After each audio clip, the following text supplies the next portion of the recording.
Understanding karma. The philosophy of karma is a very profound and it's really widely discussed idea in Indian philosophy. That actually means action. And the premise is that it is a law of cause and effect. It has like a ripple effect that affects our experiences in life. And also, it actually can be, if understood properly and practiced properly, it can actually enable an evolution in our consciousness.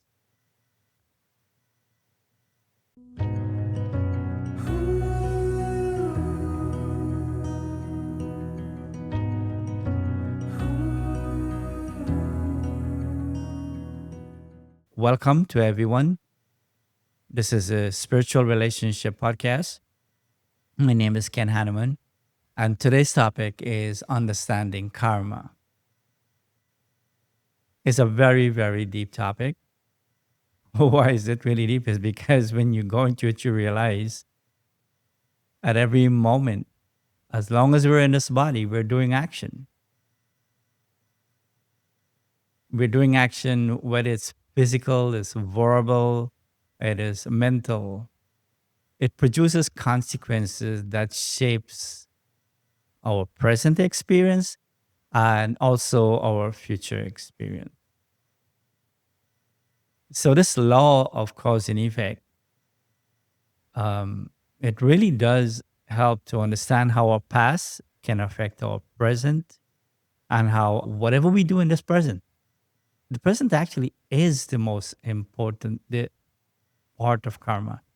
It is the only part of our experience that we have a chance to change something. Every time you change or you begin a new habit or a new skill, a new way of thinking, you're creating a new perspective or understanding of something. When you have that realization and that clarity, and you've chosen a new way of doing something or thinking, you are actually doing two things. One, you are changing the past, meaning that you're not repeating something that you've done for maybe many years, but now you're choosing not to continue that. And then you're starting something new. So you're actually creating the present based on the transformation in now. So you're creating your future. And even though we don't like to say that karma doesn't actually mean fate or destiny, like people tend to see that's all what that is. That karma meaning like you're suffering because you did something in the past. That's really not it alone. It shouldn't be seen as that. It should be seen that we have the ability to take responsibility for whatever we're feeling and whatever our behavior and our choices are in the present. Take the responsibility and know that you have the ability to change that. And if you change, you are becoming creative. People have a difficulty with they're not satisfied with their life, basically, especially as you get older, you wish you probably didn't do that. You didn't develop this bad habit, or you might find in your older years that you might feel lonely. You feel that relationships are changing, and you probably wish you create a better relationship. Maybe you invested a little bit more in creating good relationship. It doesn't mean that you're stuck there. It means that you can still change. We always have that. No matter what the age of the body, we do have the ability to create something new. So every action, it has a reaction. Positive action can lead to some beneficial results, while harmful action can lead to suffering. Like we have a saying in Raj Yoga meditation, don't give sorrow, nor should you take sorrow.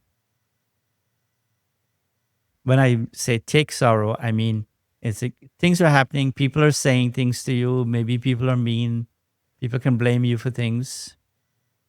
Things can happen in your childhood and you blame yourself. Children tend to do that if they're growing up in a home that is there's a lot of problems and fighting and so on.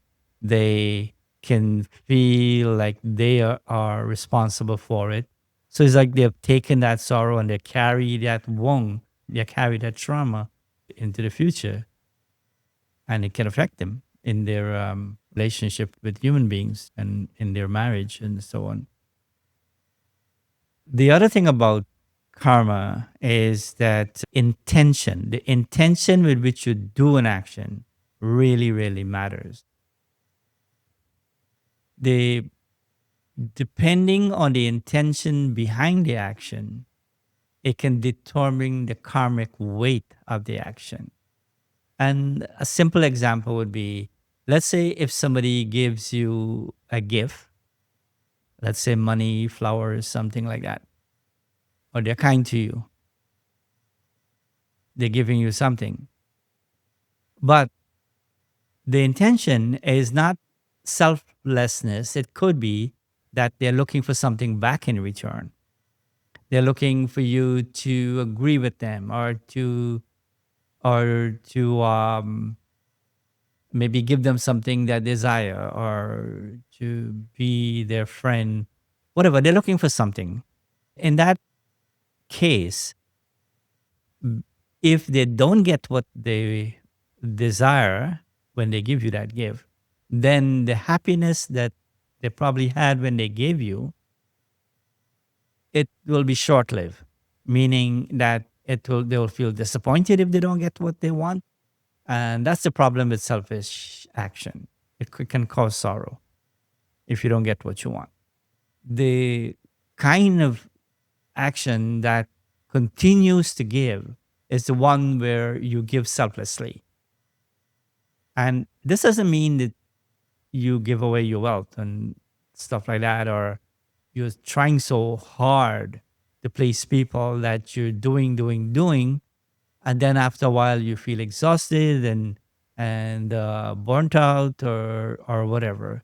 That's not what you want, right? You should be able to know your limit, or maybe know what you're good at, that you're happy to give without expecting anything. What that does is that it builds your self esteem. You feel as if you are in control of your energy, let's say your time and your physical energies and whatever you might have, the abilities you have to help others and that kind of thing. It That kind of happiness. And think about it. Let's say, for instance, if you have children and you help them selflessly, and you're so happy when they achieve, they get their degree, good job, they're independent and strong and so on, and you don't expect anything back. That you made someone greater. You've made somebody feel they would always remember that kindness, and whether they help you or not, you feel you'll feel much better about yourself, and that happiness will continue to serve you.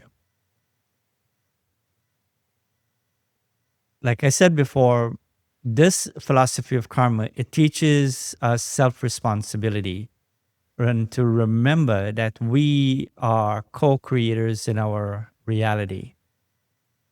It's not like somebody above that is doing everything for you or whatever. That being, that higher power, God, he has a role. He is there available to us, but his part is to inspire and to guide, and but he's not here to make choices for you. That is still your part. He never takes that away from you. I think one thing too about soul consciousness or spiritual knowledge, God exists. He's a being that he's very independent, and he's a constant source of that which is pure. and peaceful and the ocean of love and so on. He's always available. But he does not, what I would say, he doesn't really control your life. You have that space and you can, and he can teach, or knowledge will be available to you. And if you do remember him, you will feel as if like you have an intuition, a knowing and an understanding and inner wisdom that guides you. And that is possible through meditation, where you're remembering him as he is. The problem people have today is that they think that he does everything. Therefore, when things go bad, he did it. If things go good, he did it. If somebody dies, he did it. So when you look at that, it takes away your responsibility. It takes away your choice. So there's something wrong with that understanding. Is it not better to feel responsible for your choices and to know that he's available to help you to make good decisions? So build a relationship, develop your power of intuition, and learn how to know yourself, see what is in your mind and in your memory. Maybe take a good look at your desires and see if, are you overextending yourself? Are you opening yourself to disappointment? Can you simplify? Can you make better use of your energy? So these are considerations that will help you to use your available time and opportunities to create something good. Good action always benefits you and and those around you. A good personality, a good character, a simple life, a good vision to others, it benefits you and it benefits others. The good thing with that is that it benefits others without taking anything from you. Both. If you're in a family, in a relationship, if you have a good connection with yourself and a good understanding, you'll find that you'll be able to cooperate with others. You'll be able to help, but you will grow at the same time. You never sacrifice one for the other. Sacrificing one for the other is bad karma. Also, if one person is trying to make the other person dependent on them, like sometimes happens between husband and wife or between children and parent and so on, we have so much expectations and it tends to cause sorrow because another human being cannot really fulfill you totally, and some people are never satisfied. So good karma, you can know when it is good karma. You will feel good. You're growing. You're getting deep understanding, and the other person is also. You give them space, and you are able to cooperate as needed. It's really important in our morality or in ethical conduct that we have compassion, honesty, generosity. Those things are really important. Sometimes I spoke about past, present, and future, and the importance of the present. And in meditation, we try not to live in the past because if you're still following the same habits, the same negative behavioral pattern, or you have things like hate, dishonesty, or you're never happy, you're living in fear, anxiety, you want to change those things because those things only cause you in the present to feel unhappy, and therefore you will do things that are not helpful to yourself or to others. So be careful being in the present. And we've heard that before, right? Be self aware, be in the present. That is what is soul consciousness. And the other thing is that sometimes we do karma that benefit many people. You don't get all of it now, but it's not gone. It actually, you'll get the return of it later on. It's like when you're very good feeding someone, giving someone education, health, taking care, they might not be in a position to help you back right now. It wouldn't come back right away. But later on, you do find good things come to you in life. People can call that good fortune, good luck. It's actually your karma coming back, but at a later date. When we do negative things, And if we're always in a state of discontent, confused, feeling not loved, low self esteem, feeling hurt, feeling like life has no purpose, this is a negative state. And in that state, you might be doing things, you are suffering in a moment, and you're not really creating anything positive. So that's like a debit, like there's no happiness or little happiness or whatever. And that's, you're not really saving anything. The part that is where you might cause harm to many people. Some people do that, right? You see people doing things that cause a lot of problems to a country, to a group of people, life of crime or whatever. And these things you might not get the return right away, but it does catch up with you. So these are different aspects of the laws of karma. And this is a quick look at it because at the mental level, karma still applies. When you have negative thoughts, it does have a consequence, immediate consequence. And then when you follow those thoughts, put them into action, verbally or physically, then you can also probably feel. And that has nothing to do with religion. That's just like a law. There are consequences, right? Their reaction. It's not God punishing you.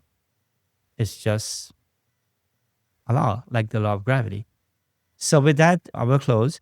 And I hope it didn't, maybe you feel more curious about it and you probably try to learn more about it. We have free online classes and also free meditation commentary. Commentaries are very good in the beginning, especially. You can listen to 1, 2, 3. You can choose a couple and just repeat them and go deeper and deeper into what they're saying and learn how to focus and to develop this, like getting lost in the game, like I mentioned before, getting lost in love, getting lost in peace, getting lost in a conversation with God, with the Supreme Being, getting lost in this feeling of compassion for all. All of this is elevated karma. So, with that, I thank you for listening.